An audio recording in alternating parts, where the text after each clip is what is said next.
We're heading for the biggest fall in living standards since the early 1950s.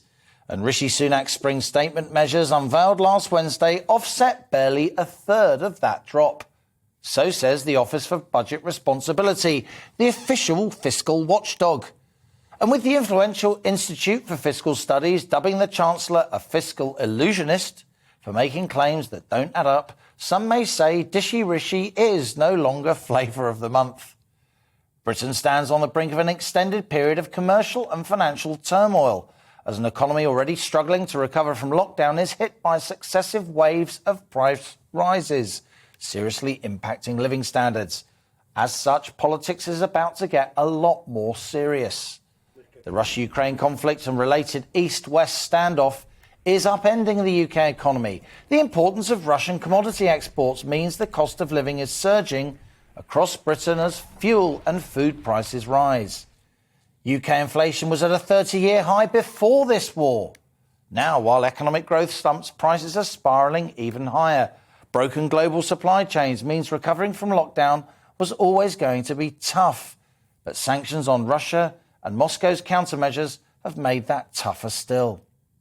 Back in October, when the Chancellor delivered his autumn budget, UK GDP was set to grow at 6% this year. The spring statement growth projection was cut to just 3.8%. And the official inflation forecast for 2022, that was 4% last autumn. It's now 7.4%. So the cost of living squeeze is set to get tighter still.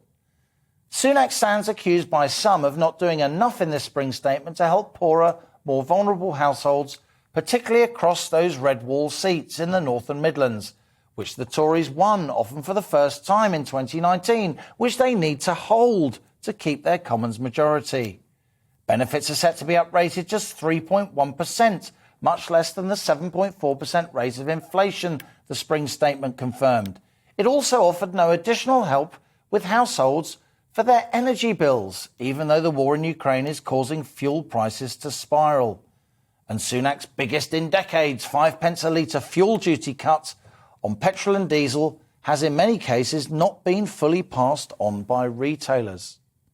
Sunak's allies say he's pressing ahead with the rise in national insurance contributions now so he can build up a war chest and then cut the basic rate of income tax by 2023 or 2024, just before an election.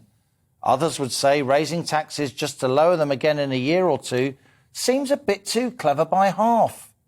The Resolution Foundation says 1.3 million more people will be plunged into absolute poverty by these spring statement measures. So as numerous families suffer, and with a lot more to come over the coming months, political game playing looks irresponsible and indulgent. And that's today's On the Money question. Dishy Rishi, is he still flavour of the month?